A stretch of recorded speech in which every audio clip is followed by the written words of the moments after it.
Are you wanting your workouts to increase your energy, but don't want to spend an hour or more going for a run or riding your bike? What can you do from a workout perspective to have your workouts help build your endurance without having to spend so much time with your exercise? On today's episode of the Exercise is Health podcast, that is exactly what Julie and I will be discussing. There are some really neat tricks that you can start implementing with your workouts in order to build your endurance without having to do the traditional 50 to 75 minute run or bike ride or anything like that we're accustomed to. We're going to cue the intro song and then we're going to dive right into this conversation. Welcome to the Exercise is Health podcast, where we're talking about exercise, health, and the interconnectedness of the two.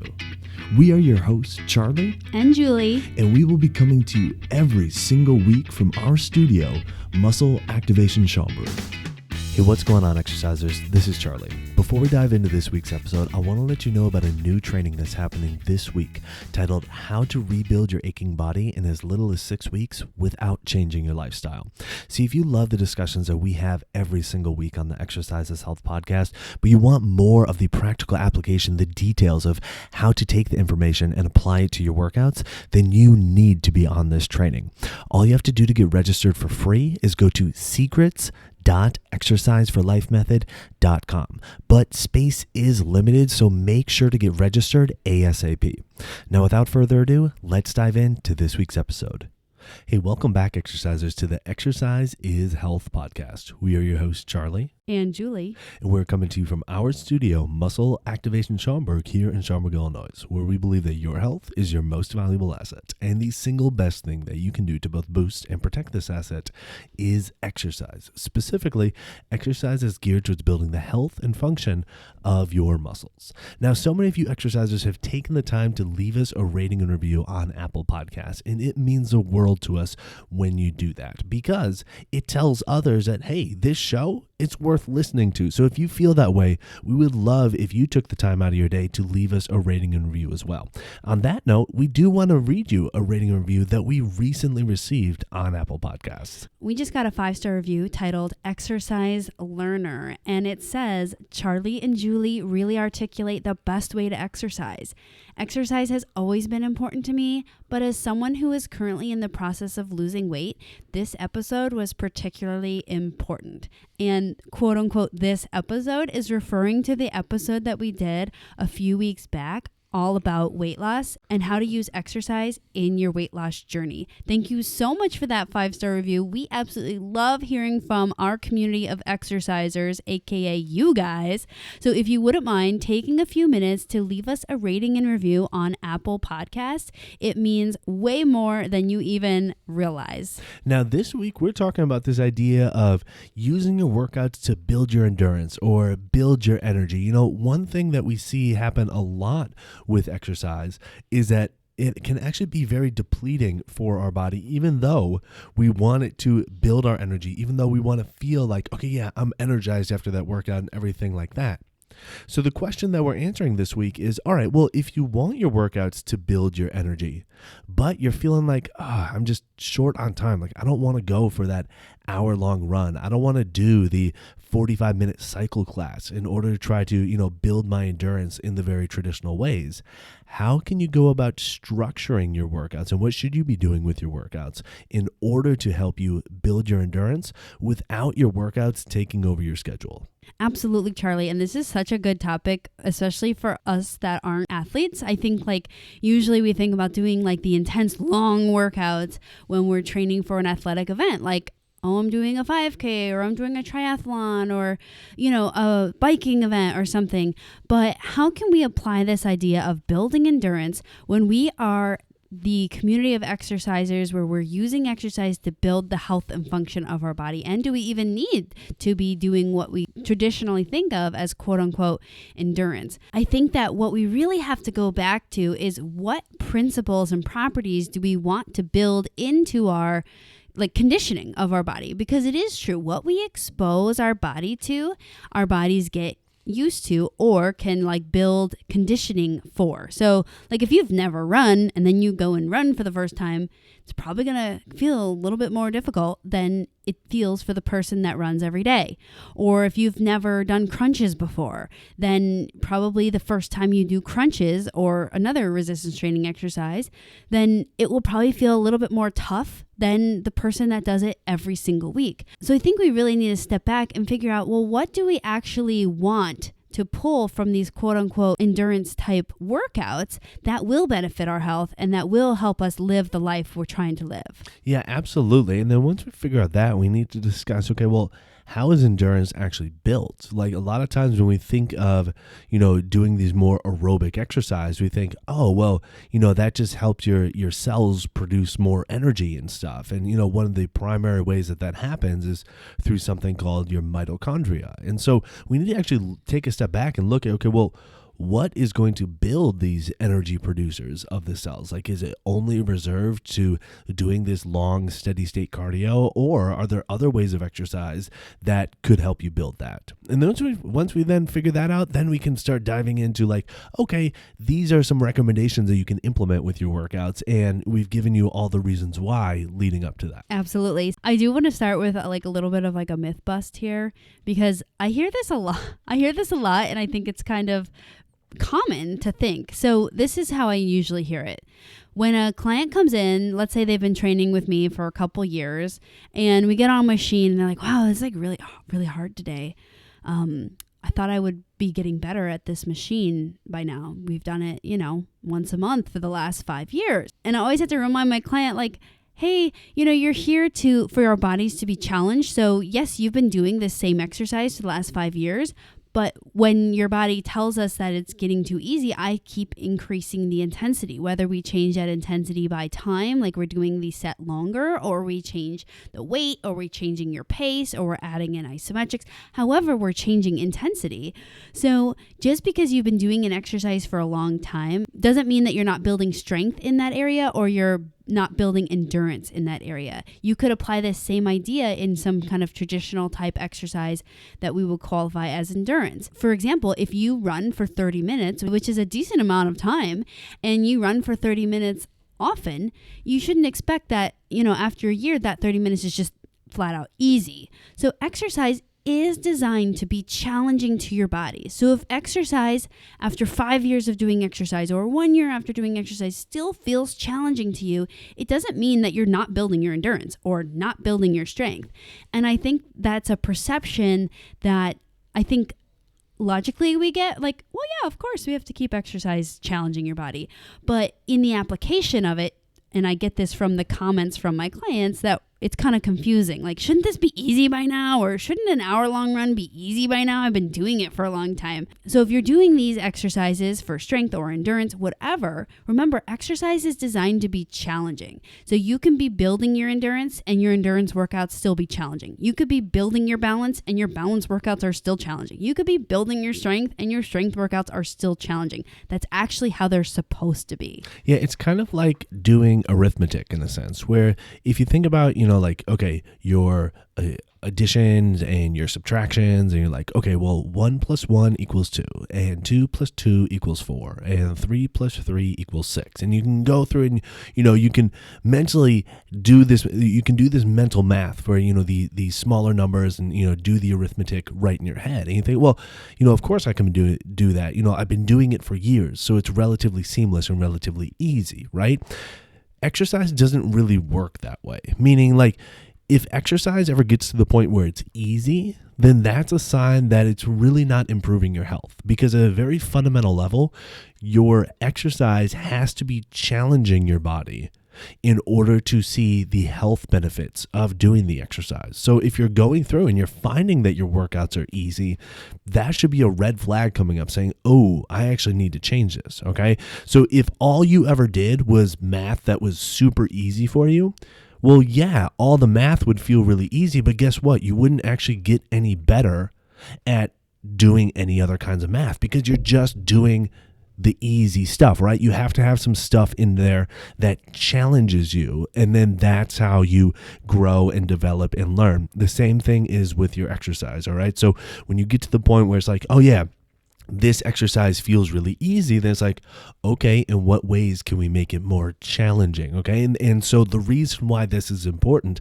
is because when it comes to building your endurance, a lot of times we think, well, the way that I just need to challenge my body in order to get those results is I just have to go for longer. So, it was a struggle for me to do a 15-minute jog. And then, then that got easy. So I bumped it up to 20. And then that got easy. So I bumped it up to 30. And now I'm jogging 45 minutes. I'm wondering, gosh, do I just need to go to like an hour? Like, am I going to have to set aside an hour to an hour and a half every single time I want to work out just to make it challenging?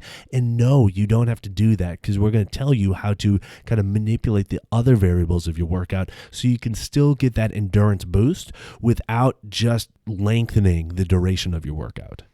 Absolutely. I think the first thing that we can think of when we think about increasing our endurance is also thinking about how much work is done per time. So, for example, if you went for a 30-minute jog and you're like, well, I don't know, I'm kind of getting accustomed to this. How can I add a challenge? Well, you could increase time. That is a fine variable to change, and that will increase your endurance. But you can also increase your intensity during that same 30 minutes, and that will also improve your endurance. And so what you can think about doing, for example, if you're in a jog, you could think about changing your pace. That would increase intensity and increase your endurance. You could also find a route that has some hills. You could increase intensity by doing varying degrees of incline and decline. That's a great way to, again, change your challenge and change your intensity. Instead of just thinking about the time variable, also think about adjusting the workload, but in the same time parameters. Yeah, that's a really big one. And, it's so interesting to me when people say, okay, well, I need at least, 60 and 90 minutes to exercise, because, if I just do 30 minutes, like that's just like my warm up. I'm thinking, if I know that my window to work out is 20 to 30 minutes, I understand how to manipulate these variables well enough that I can get like a really fatiguing workout in that time and still have it be smart, still have it be something that builds my health, that I'm not like feeling sore for days after, but it's done. Like if I only have 20 minutes to get a workout in, I'm not going to be moving at the same intensity that I would if I'm thinking, okay, well, this is going to be a 90-minute run, or this is going to be a 60-minute cycle ride or whatever. It's like, I have 20 minutes, so I'm going to get my warm up in, and then, I'm going to set my phone timer, and it's going to go 60 seconds on, and I'm going like as hard as I can for those 60 seconds. And then I'm going to rest and recover for 60 seconds. I'm going to cycle through that, or whatever the time duration is. But to your point, Julie, I'm playing with the variable of intensity. And so that is something that you can, regardless of how much time you have to exercise, you think, oh, I have no time to exercise. I don't have 60 minutes. You don't need 60 minutes. You can get this in 10 minutes, in 15 minutes, in 20 minutes, whatever you have. You play with this variable of intensity, and now all of a sudden that like 15 minutes that was just kind of a, like a moderate paced walk, now all of a sudden that becomes something that's like, it can actually be really exhausting when you get yourself to the point that you can push yourself that hard. Okay. I'm not saying jump in right away, but it's something to start building towards and start building these intervals in where you're going higher intensity with periods of time of lower intensity. I love all those examples, Charlie, because it is so true. We always think about lengthening the time rather than changing the intensity. And I invite you guys to really test it out, and you will see that your endurance will improve. Now, I think it's really important for us to also really look at, why are we feeling like our endurance is lacking? Because when we think about our goals for exercising, it's really important to consider that. So I want to give you an example of me versus my brother-in-law, Chris. Me, I exercise to stay healthy. I also exercise so that I can be active with my kids, so that I can be strong, so that my body doesn't feel achy and beat up and sore after doing regular stuff. And my brother-in-law, Chris, he does the same thing. He exercises so that he can be really active with his kids and all the same things that I listed. But occasionally he starts training for a big event. And actually, a couple years ago, he trained to do a Ironman, which, if you're not familiar with that, it's a really long swim, and then a really long bike, and then a really long run. And that is an event that you really have to train your endurance for. So some of the year he was training his endurance so that he can play with his kids all day and, go to his work. He owns a practice and do that all day. And that does take physical endurance to get through. It's a different type of endurance to then train for an Ironman. So practicing and going out for 3-hour-long bike rides would probably be necessary to prepare for the endurance requirements of doing an Ironman. But going out for a 3-hour bike ride is not necessary to train endurance for an active, healthy lifestyle. So really looking at, what am I training endurance for? Am I doing it because I just like it? Well, then great, go do the 3-hour bike ride. Am I doing it so that I can train to be really active during the day, so that I can go on vacation and do the 3-hour hike, through the rainforest or whatever? Okay, well, I don't know if you need to be training 3-hour endurance rides or 3-hour endurance runs just so that you can do that on vacation. So looking at your endurance needs is really important. Yeah, it's a really big point, Julie, because a lot of times the examples that we see of, this person has great endurance, like you're saying, they're doing workouts that will last 1 to 3 hours, sometimes more. And if us on the outside of that are thinking, well, I'd like to increase my endurance as well, we want to let you know you don't need to be doing that, right? So it really depends on what are you using your endurance for. Is it, to improve just kind of quality of day-to-day activities, or do you have a big event that you're training for? That will influence how you actually go about exercising. The next step is to really think about, okay, well, what actually helps us improve our endurance, right? So I brought up this word mitochondria before. And you think about mitochondria as like the main energy supplier for your cells, right? So it's like the powerhouse of the cell is how it's often labeled, okay? This is a thing that produces energy for your cells so your cells can do all of their necessary tasks throughout the day and stay healthy and everything like that, right? So if we look at, in what ways does exercise actually help us, build mitochondria and help our mitochondria get healthier and things like that? What it really comes down to, I'll save you all the nitty-gritty details and just give you the punchline, okay? The punchline is, it comes down to challenging your muscles.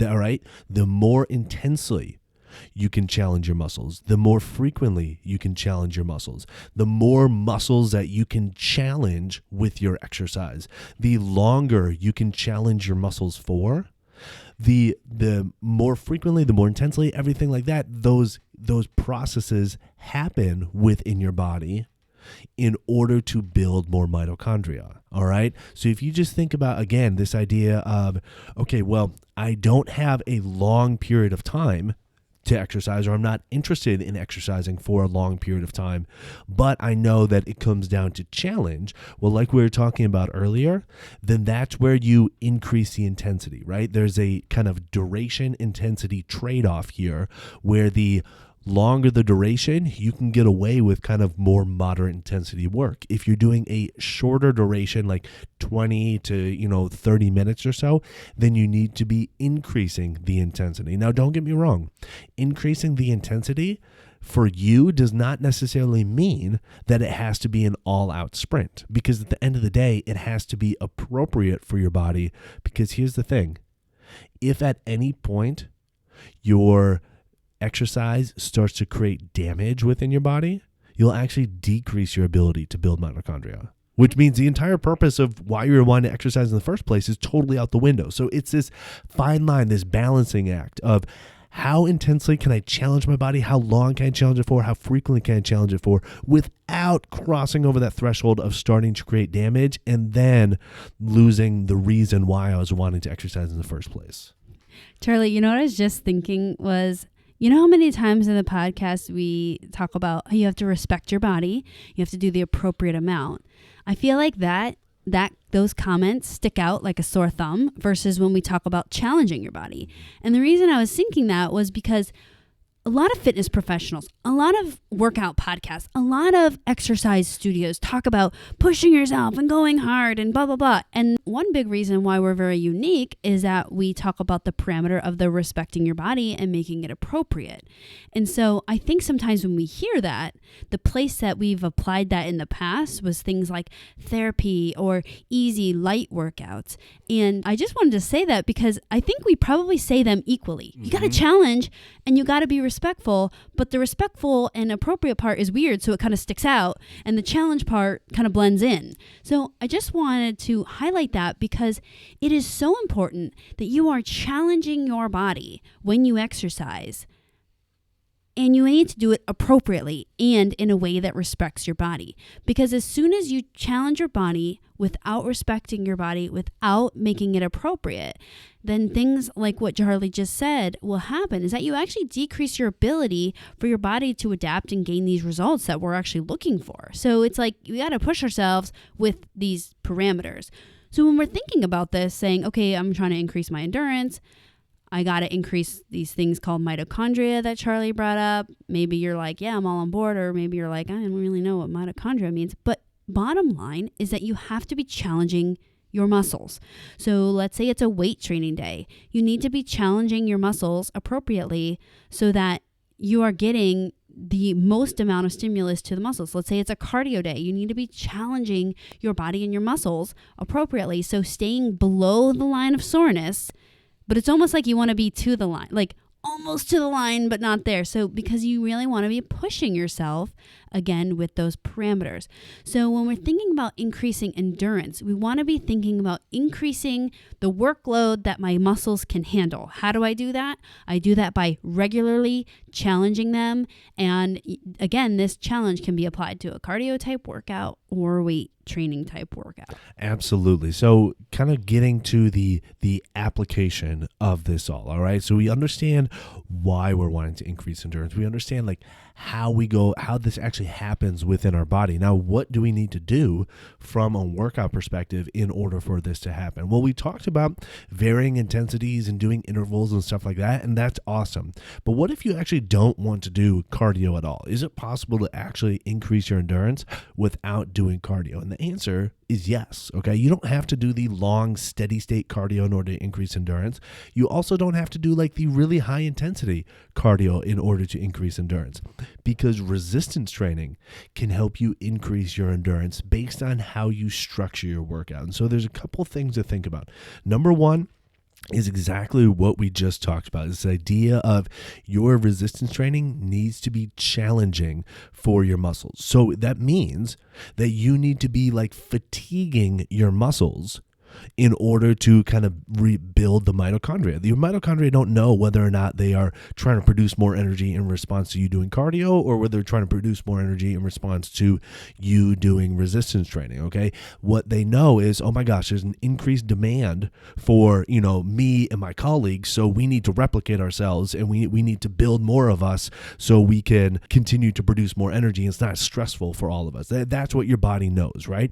So doing your resistance training at a high level of challenge and, to a relatively high level of fatigue. That's the first thing if you're not interested in doing cardio. The second thing is how you actually go about structuring your resistance training workouts. You can go from one exercise to the next, to the next, to the next in a circuit type fashion and include very minimal rest between your exercises.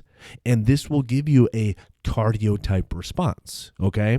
Now the difficulty with this is if every single exercise is extremely fatiguing, well, at some point you're going to need some rest in there so you can keep going. So again, there's this kind of balance between the intensity with which you're doing the exercises and the duration of time that you need between each exercise in order for you to feel like recovered enough and ready enough to do that next exercise. So just keeping those things in mind.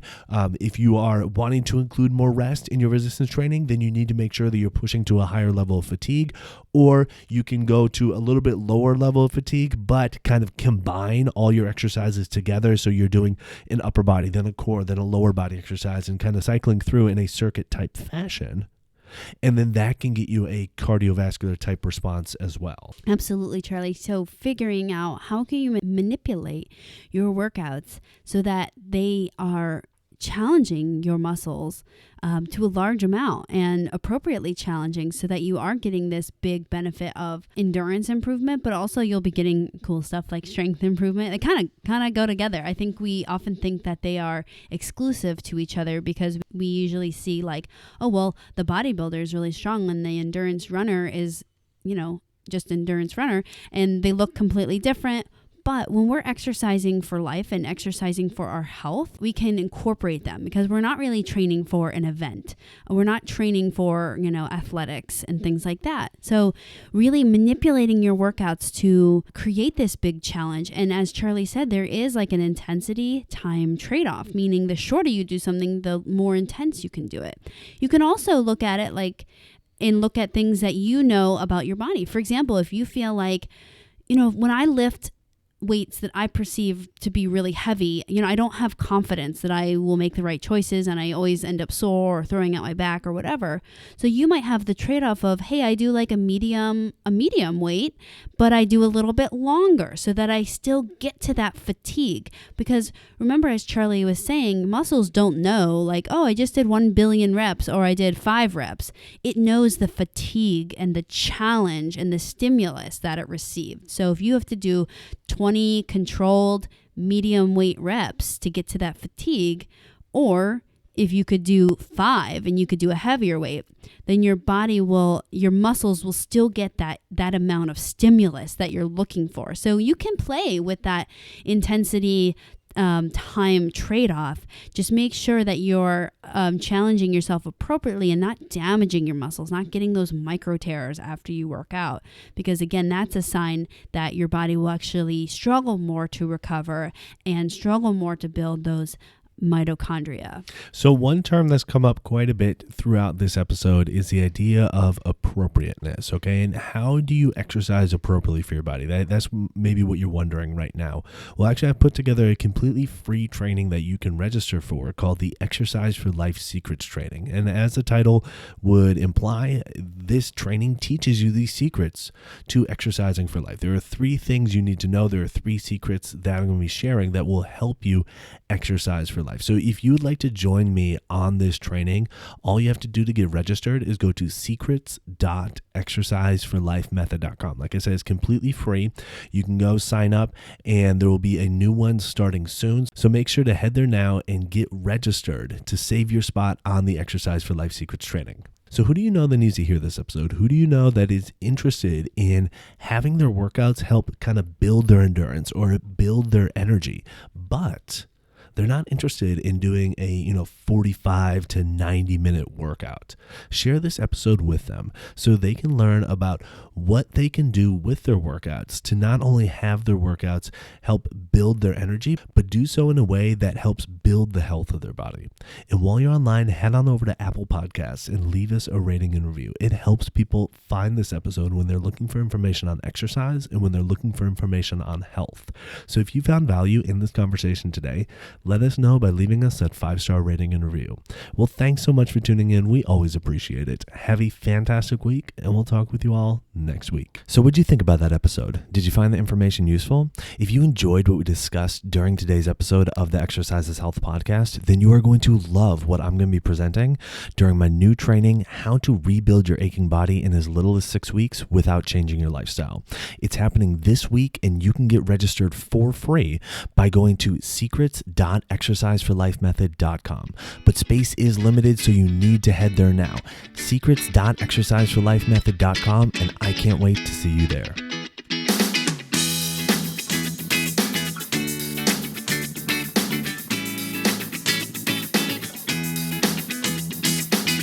This podcast is for information purposes only. The statements and views on this podcast are not medical advice. This podcast, including Julie and Charlie Cates, disclaim responsibility for any possible adverse effects from the use of information contained herein. Opinions of guests are their own, and this podcast does not endorse or accept responsibility for statements made by guests. This podcast does not make any representations or warranties about guest qualifications or credibility. This podcast may contain paid endorsements or advertisements for products or services. Individuals on this podcast may have a direct or indirect financial interest in products or services referred to herein. If you think you have a medical issue, consult a licensed physician.